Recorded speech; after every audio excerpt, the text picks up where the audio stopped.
Para mucha gente, Roswell, Nuevo México, es indiscutiblemente un lugar de aterrizaje de ovnis. Es difícil encontrar cualquier otro caso en el que tengamos tantas pruebas como las que tenemos en Roswell. Para otros, el incidente de Roswell es simplemente un mito, un caso de imaginación desbocada. Encontraron materiales que nunca habían visto en el desierto, cerca de Roswell, y empezaron a inventar la historia de que era una posible visita de un mundo extraterrestre. Los avistamientos de Roswell.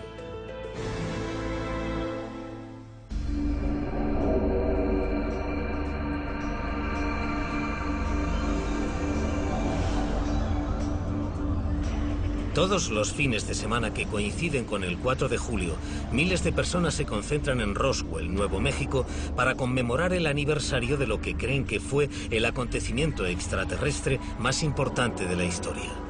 En el Museo Internacional del OVNI y Centro de Investigación, los creyentes miran con detenimiento cientos de pruebas controvertidas. Para los creyentes, el incidente de Roswell es la Meca, es la piedra roseta de los ovnis y los encuentros extraterrestres. Los creyentes son creyentes convencidos, y no es debido a ninguna prueba concreta, sino a las historias de los testigos. Gente que dice haber visto un extraño accidente y cuerpos extraterrestres en el desierto hace más de 50 años. Yo diría que el accidente de Roswell es el acontecimiento más significativo de la historia humana. Tuvimos un encuentro, aunque fue muy triste, porque los seres estaban muertos, quizás a excepción de uno.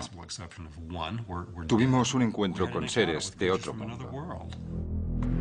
Pero para los escépticos hay muchas explicaciones terrestres para estas historias fantásticas.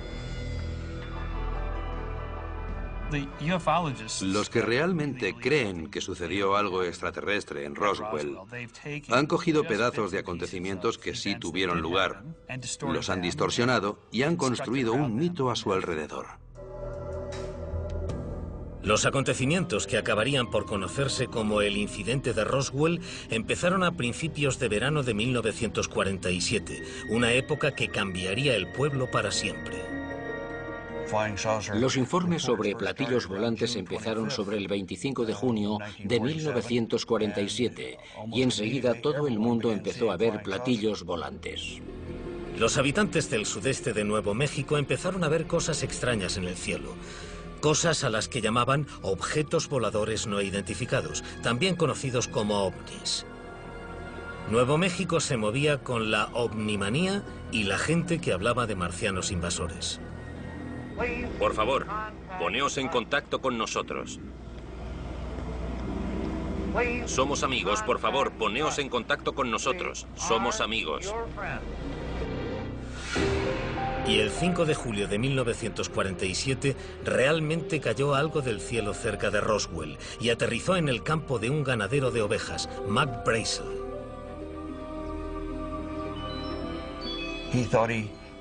Creyó que eran los restos de un platillo volante. Y el lunes 7 de julio fue al pueblo más cercano a informar de su descubrimiento. Brazel se puso en contacto con el sheriff Wilcox de Roswell y afirmó haber encontrado un platillo volante. El sheriff llamó a la base militar más cercana, la base aérea militar de Roswell, situada en las afueras del pueblo. La base aérea militar de Roswell acogía al escuadrón de bombardeo 509, que en ese momento era la única fuerza atómica de ataque en el mundo. Las fuerzas aéreas reaccionaron enseguida y enviaron a 2 oficiales ese mismo día para investigar el lugar. Estudiaron la zona del accidente y se llevaron los restos a la base. A mediodía del día siguiente, Walter Haut, oficial de Relaciones Públicas de la base, emitió un comunicado de prensa en el que anunciaba el hallazgo de un platillo volante. Hasta hoy es un misterio por qué Haut emitió un comunicado tan sensacionalista, pero sus efectos fueron inmediatos.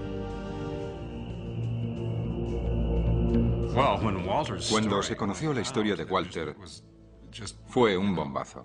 De repente todo el mundo sabía que se había encontrado un platillo volante en el rancho de ovejas de alguien. Las llamadas colapsaron la centralita de la base. 4 horas después, el coronel Blanchard, comandante del 8º Escuadrón Aéreo, tomó medidas para contener la locura. Furioso por el alboroto, ordenó que se cambiara el comunicado de prensa. Los restos se llevaron a la base aérea militar de Fort Worth, en Texas, bajo órdenes del gobierno de Washington. Allí habían escogido al comandante de la base, el general brigadier Roger Ramey, como la mejor persona para calmar la creciente histeria. Ramey inspeccionó los restos y declaró en una conferencia de prensa el 8 de julio que no eran más que los restos de un globo meteorológico. Entonces se metieron los trozos de madera y plástico en cajas y se llevaron a la base aérea militar de Wright Field en Dayton, Ohio. Tras esa rueda de prensa, el público perdió interés en la historia del ovni de Roswell. No había surgido ningún testigo que afirmara haber visto extraterrestres o un disco volador accidentado. La historia se desvaneció. Hay que recordar que el incidente de Roswell no era un incidente en el 47. Es decir, tras esas declaraciones iniciales, la historia murió. Durante casi 30 años, las historias sobre una nave extraterrestre estrellada en Roswell yacerían dormidas, para volver a emerger más tarde con fuerzas renovadas. Hasta que, como veremos, el gobierno admitió haber mentido sobre la verdadera historia detrás del accidente de Roswell en 1947. Hubo esfuerzos por investigarlo. Fue un tema prioritario, pero la existencia del programa se clasificó en secreto. En 1980, un libro escrito por Charles Berlitz y William Moore, llamado The Roswell Incident, hizo revivir el interés por la historia del platillo volante estrellado en Roswell en 1947.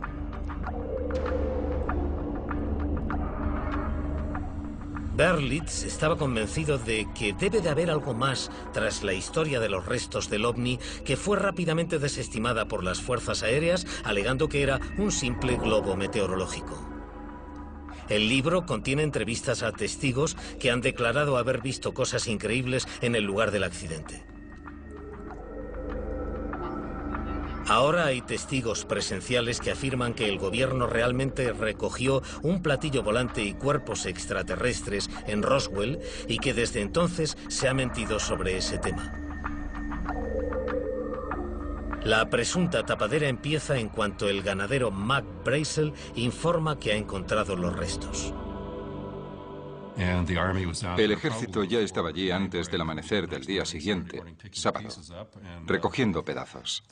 Y la historia continuó a partir de ahí. Más bien la falta de historia, porque hubo una inmediata y minuciosa tapadera. Los testigos dicen que el lugar del accidente estaba lleno de policía militar armada que investigó montones de escombros. Esa gente dice que podían verse claramente un platillo y extraterrestres heridos. En las descripciones más extravagantes de este acontecimiento, incluso el presidente Truman llegó al lugar del impacto. Aún había algunos extraterrestres con vida y había un intérprete intentando descifrar lo que decían.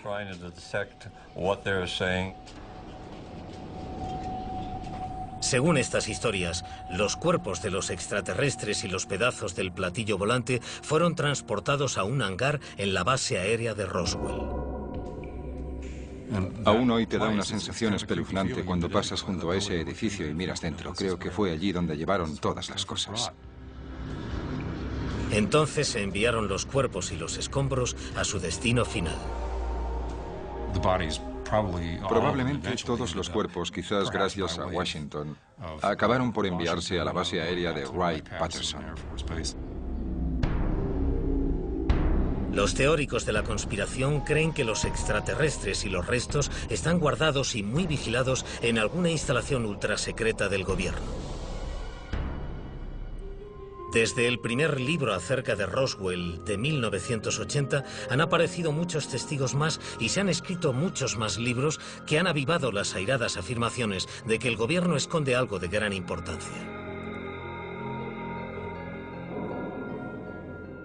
Pero el gobierno sigue apoyando la historia original de 1947, la del globo meteorológico.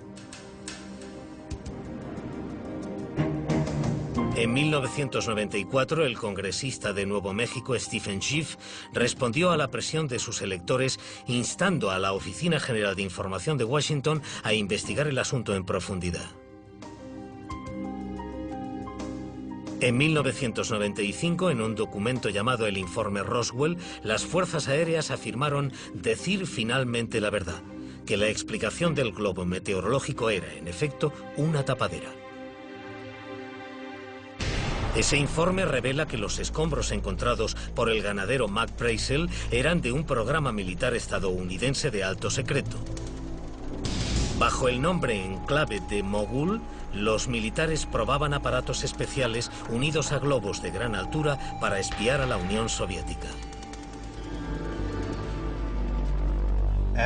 Después de usar armas nucleares para terminar con la Segunda Guerra Mundial, a los militares estadounidenses les preocupaba que ese tipo de armas se pudieran usar en nuestra contra. Y en vista de los conocimientos del espionaje soviético, existía una gran preocupación por controlar el desarrollo de las armas nucleares soviéticas. Por todo esto, hubo una gran presión para conseguir algún sistema de detección. La base de operaciones del proyecto Mogul está a 160 kilómetros al sudoeste de Roswell, en la base aérea de Alamogordo. Pero esa localización tiene un inconveniente. Los cielos despejados hacen que resulte difícil esconder los vuelos de los globos. Como jóvenes científicos contratados por las fuerzas aéreas, tanto Charles Moore como Duke Gildenberg estaban entre los pocos presentes en los lanzamientos secretos. Los extraños materiales que usaban podrían haber desconcertado fácilmente a cualquier observador civil. Por primera vez admiten que hubo muchos vuelos secretos de globos en Nuevo México durante el verano de 1947. Durante toda esa época hubo una gran agitación en Estados Unidos sobre los platillos volantes. Estoy seguro de que todos los globos que se lanzaban en esos días se denunciaban sumariamente. Los globos de este metraje inédito de las fuerzas aéreas crean una ilusión óptica y parecen brillantes medusas plateadas en el cielo.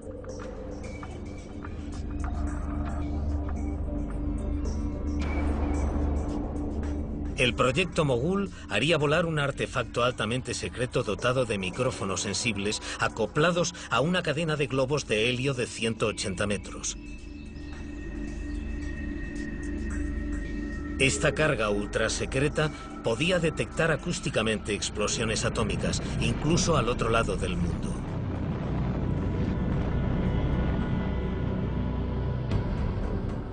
El Mando Aéreo Logístico con sede en Wright Field, Ohio, coordinaba el proyecto.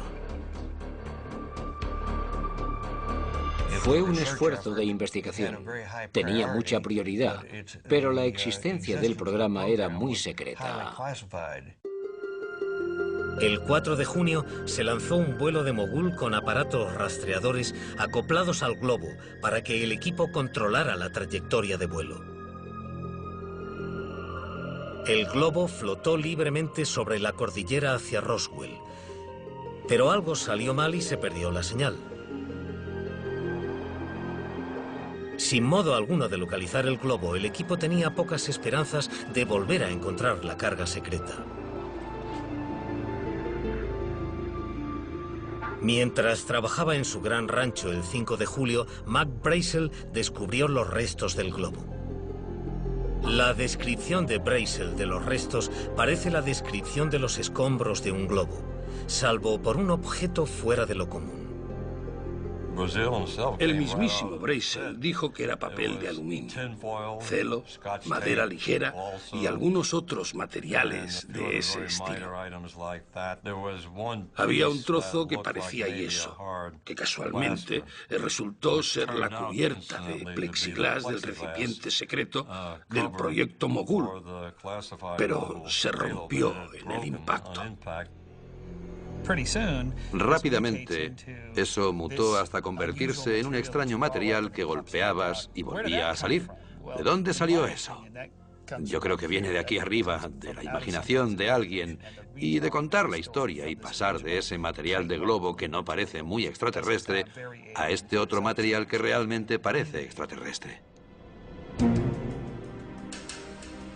En el informe Roswell, las fuerzas aéreas admiten que hay algo de verdad en algunas de las nuevas historias. Específicamente, los testigos afirman que los restos estaban adornados con alguna clase de jeroglíficos extraterrestres color rosa o violeta.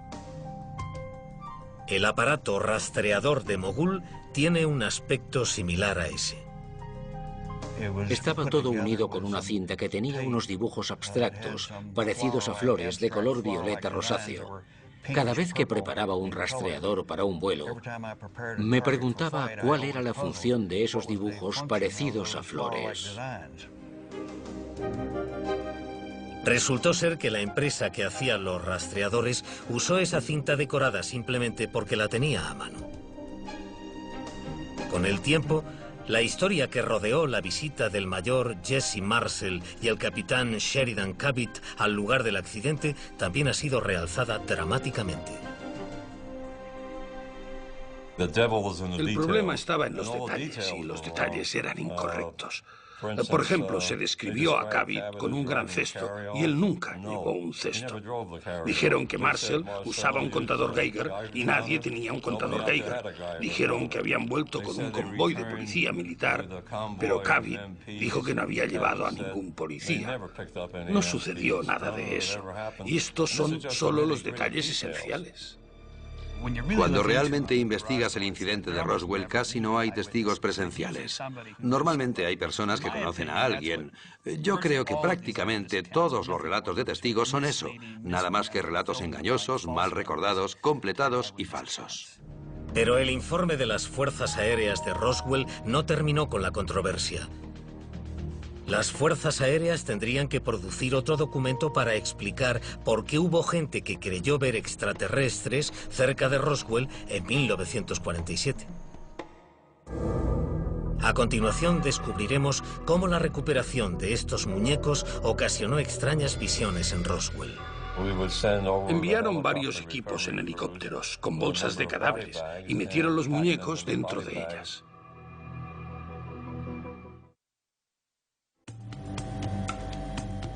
En 1995, las fuerzas aéreas estadounidenses intentaron acabar con los misterios del supuesto accidente del OVNI en Roswell en 1947 con un estudio oficial, el informe Roswell. Este explica cómo el proyecto de un globo de reconocimiento ultrasecreto probablemente fuera la razón del hallazgo de materiales fuera de lo común en un remoto rancho de Nuevo México. Pero ese informe no intenta explicar por qué muchos de los testigos entrevistados por los investigadores sobre ovnis creen que vieron extraterrestres. Aunque sus descripciones de los extraterrestres varían en algunos detalles, comparten muchas características. Generalmente se trata de criaturas de muy baja estatura, probablemente de no más de 1 metro. Las manos de 4 dedos parecen ser un punto en el que todos están de acuerdo. Además, los testigos afirman que los cuerpos no tenían pelo, pestañas, cejas ni orejas visibles. Tienden a decir que las cabezas tenían forma de pera, con ojos más grandes de lo habitual y otros orificios no muy marcados. No se veía boca, ni orejas, ni nariz. Los testigos comparan los cuerpos extraterrestres con maniquíes o muñecos, con gestos serenos y carentes de expresión en la cara. Estaban vestidos con algo parecido a un mono de una sola pieza. Para disipar los rumores de que el gobierno había encontrado extraterrestres en el lugar del accidente de Roswell, las fuerzas aéreas emitieron un segundo documento llamado el Informe Roswell, caso cerrado, en 1997. Este documento detalla otro programa secreto, el proyecto High Dive, llevado a cabo por las fuerzas aéreas entre 1954 y 1959. El proyecto High Dive probaba un paracaídas revolucionario que funcionaría a alturas extremadamente altas. Como era demasiado peligroso para los humanos, los primeros paracaídas se probaron con muñecos antropomórficos. Habíamos construido muñecos antropomórficos y podíamos enviarlos a grandes alturas en un solo globo. Y con una orden podíamos separar el globo del muñeco y dejarlo caer en caída libre, o abrir un paracaídas a una altura determinada para ver los datos que podíamos reunir.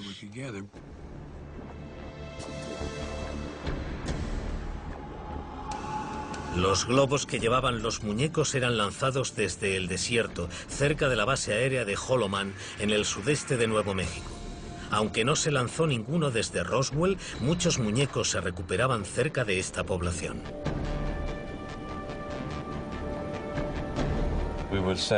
Enviábamos los equipos de rescate en helicóptero con bolsas para cuerpos y los guardábamos en ellas en cuanto llegábamos. Los muñecos estaban vestidos con trajes normales de vuelo de una sola pieza. Podrían resultar alarmantes para un observador no iniciado. También describen a los muñecos en detalle. Dicen que no tenían pelo, no tenían orejas. La boca no parecía servir como abertura para conversar o comer y ese tipo de cosas. Un testigo dijo que uno de los cuerpos extraterrestres resultaba frío al tacto. Esto es totalmente correcto, ya que los muñecos caían desde la estratosfera, donde estaban sometidos a temperaturas bajo cero. En el momento del impacto aún estaban congelados, aunque estuviesen tumbados en el desierto. Los equipos de recuperación también usaban una ambulancia reconvertida en vehículo de comunicaciones y una especie de camioneta 4x4 conocida como portador de armas. Los testigos han mencionado varias veces que estos mismos vehículos estaban presentes en el lugar donde se encontraron los extraterrestres. Pero a los investigadores de este caso les parece que los muñecos de pruebas no explican los avistamientos extraterrestres de Roswell. Primero, los muñecos miden más o menos 1,80 m y comparados con los tipos de los que hablamos, de apenas 1 metro, figuras muy pequeñas, realmente no sé cómo alguien podría cometer ese error. Además, los experimentos con muñecos empezaron 7 años después del supuesto accidente de Roswell. Sin embargo, las fuerzas aéreas creen que no se pueden negar las muchas similitudes entre las descripciones. Pero ni siquiera aquellos que apoyan las explicaciones de las fuerzas aéreas están completamente convencidos. Creo que es un intento de las fuerzas aéreas por añadir datos para explicarlo. ¿Qué otra cosa podrían ser estos extraterrestres? Para los escépticos es cosa de aquí arriba. O se lo inventan, o son personas con tendencia a la fantasía que creen que han visto algo. ¿Vieron muñecos de pruebas? Quizás. Los muñecos usados en el proyecto High Dive no pueden explicar una importante historia sobre un encuentro extraterrestre, un avistamiento que los investigadores del caso afirman que es la prueba más convincente de que los extraterrestres aterrizaron en Roswell. A continuación, veremos cómo un piloto fue desfigurado y grotescamente confundido con un extraterrestre. Tenía los ojos hundidos para adentro y totalmente negros. El testigo estrella de las investigaciones llevadas a cabo es Glenn Dennis. En 1947, Dennis era trabajador de la funeraria Ballard en Roswell. Afirma que el 6 de julio llevó un piloto herido al hospital de la base aérea de Walker en las afueras de Roswell.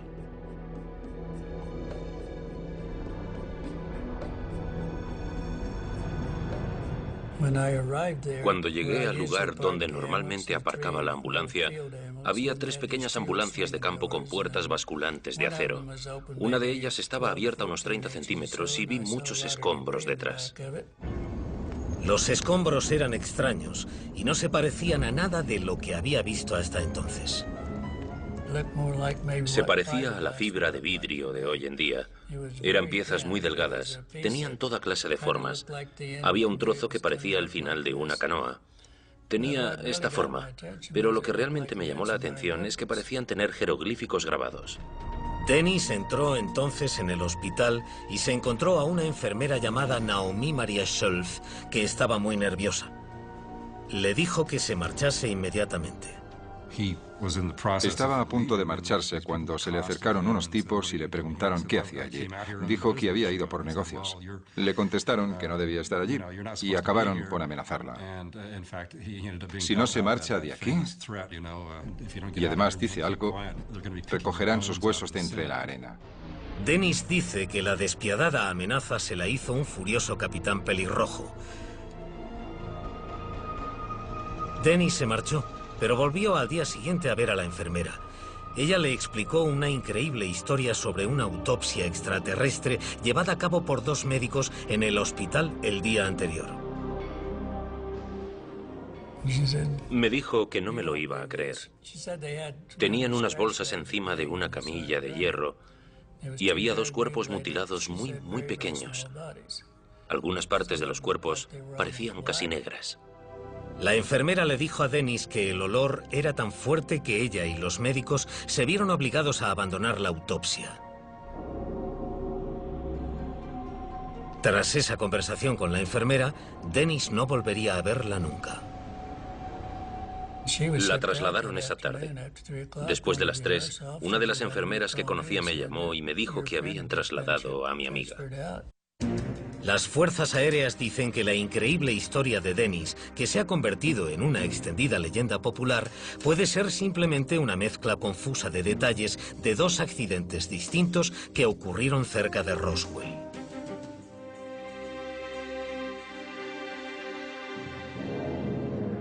El primer accidente ocurrió en 1956.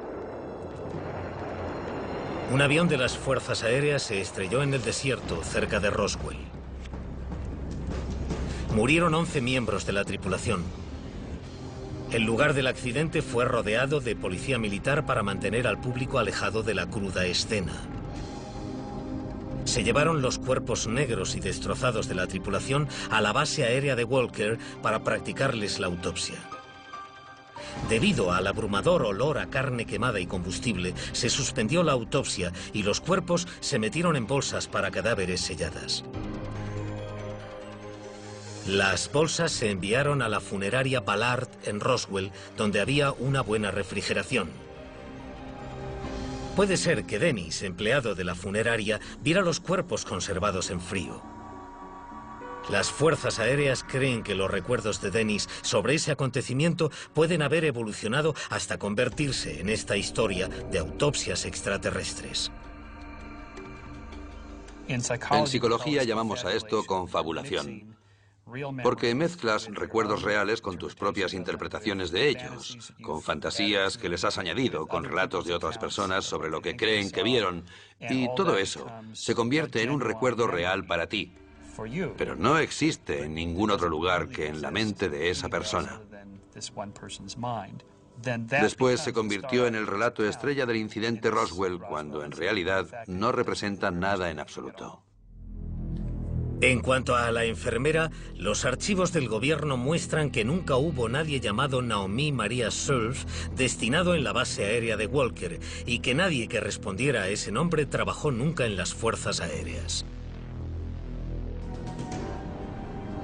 Otros detalles de la experiencia de Dennis en el hospital pueden explicarse por el accidente de un globo de las fuerzas aéreas. Lo relata ante las cámaras por primera vez un oficial de las fuerzas aéreas que estuvo involucrado en el accidente. Aquí está el génesis de las observaciones de la gente, ajena a las bases y a las fuerzas aéreas, sobre los extraterrestres llevados al hospital de Roswell. Desde 1954, las fuerzas aéreas han estado probando un paracaídas de gran altura con muñecos antropomórficos. Sin embargo, la investigación conseguida con esos muñecos no fue concluyente. Llegamos a un punto, diría que fue en 1958, en el que necesitábamos empezar a hacer pruebas con sujetos humanos en lugar de hacerlas con muñecos.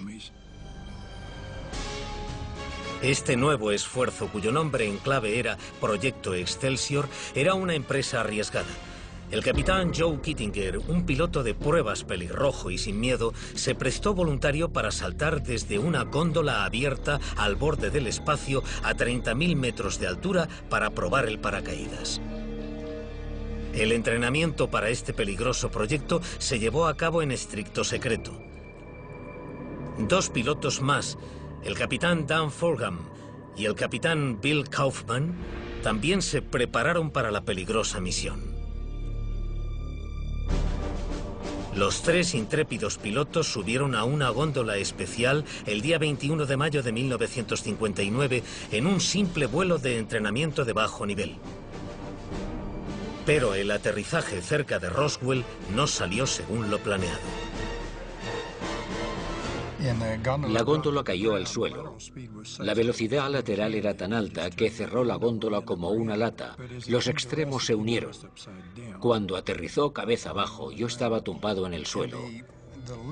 Y el borde de la góndola me atrapó la cabeza entre la góndola y el suelo. La cabeza de Fulgham se hinchó inmediatamente.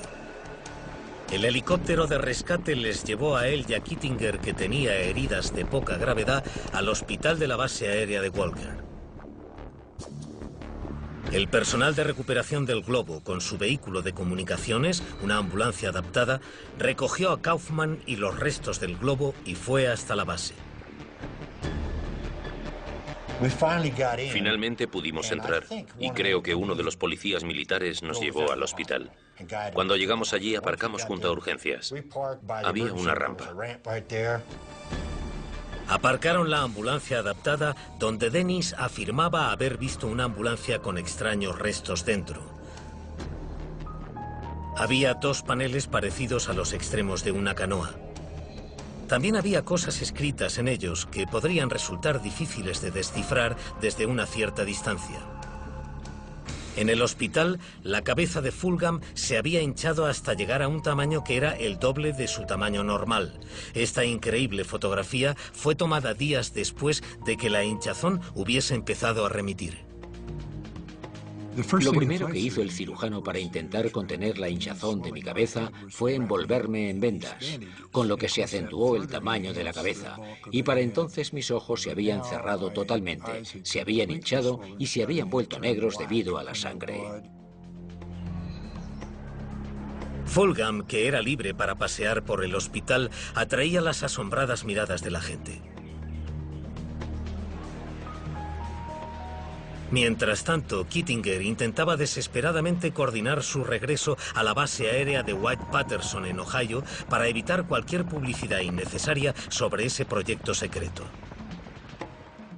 Los escritores que apoyan la idea de los extraterrestres de Roswell hablan de un capitán pelirrojo, que era Joe Kittinger, y de cómo habló con la gente de allí, y cómo llegó incluso a amenazarles a ellos e incluso a sus familias si divulgaban lo que había ocurrido.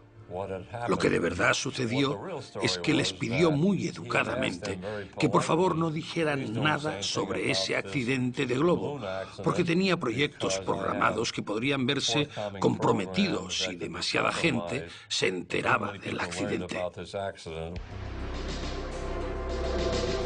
El accidente, aunque fue prácticamente mortal, no desbarató el proyecto Excelsior. Kittinger, Kaufman y Fulgham continuaron su exploración de la parte alta de la atmósfera con globos. Con la llegada de la era espacial, Nuevo México vería experimentos aún más exóticos de las fuerzas aéreas durante los años 60 y 70. Experimentos que continuarían dando cuerda a las historias sobre ovnis en Roswell. A continuación, veremos cómo los experimentos espaciales aumentaron los avistamientos de ovnis. Lanzaron una nave con cohetes a bordo desde Roswell.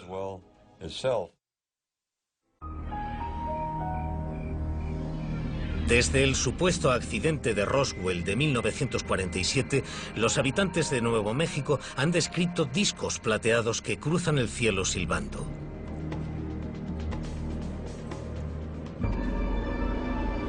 Entre 1966 y 1972, la unidad de globos de la base de las Fuerzas Aéreas de Holloman llevó a cabo experimentos cerca de Roswell con vehículos que eran en realidad naves espaciales. Pero no eran extraterrestres, eran sondas espaciales para los programas Viking, Surveyor y Voyager de la NASA, como se ve en este metraje inédito.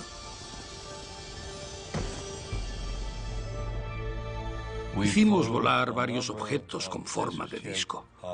Se veían en el cielo y a veces parecían platillos volantes. En realidad lanzamos la ojiva Viking con cohetes a bordo desde Roswell.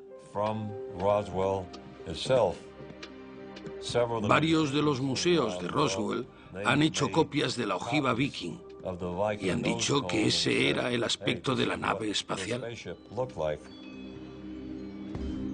Las sondas espaciales se llevan a 30.000 metros con un globo y después se sueltan para un vuelo libre supersónico y autopropulsado hasta el desierto.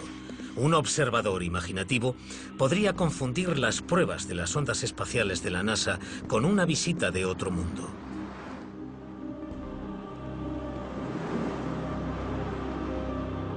Las sondas, guardadas en hangares de la base, pudieron hacer crecer historias sobre una nave espacial capturada.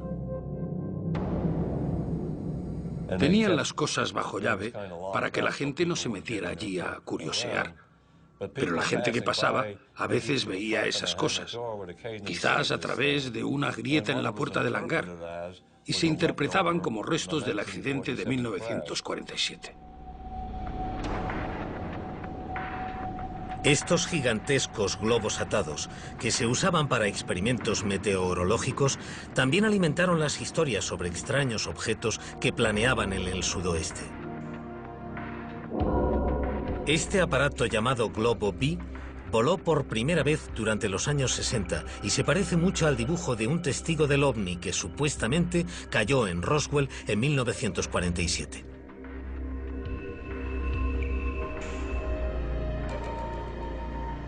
Estos son solo los puntos más importantes de las respuestas de las Fuerzas Aéreas a las preguntas sobre un encuentro extraterrestre en Roswell hace más de 50 años.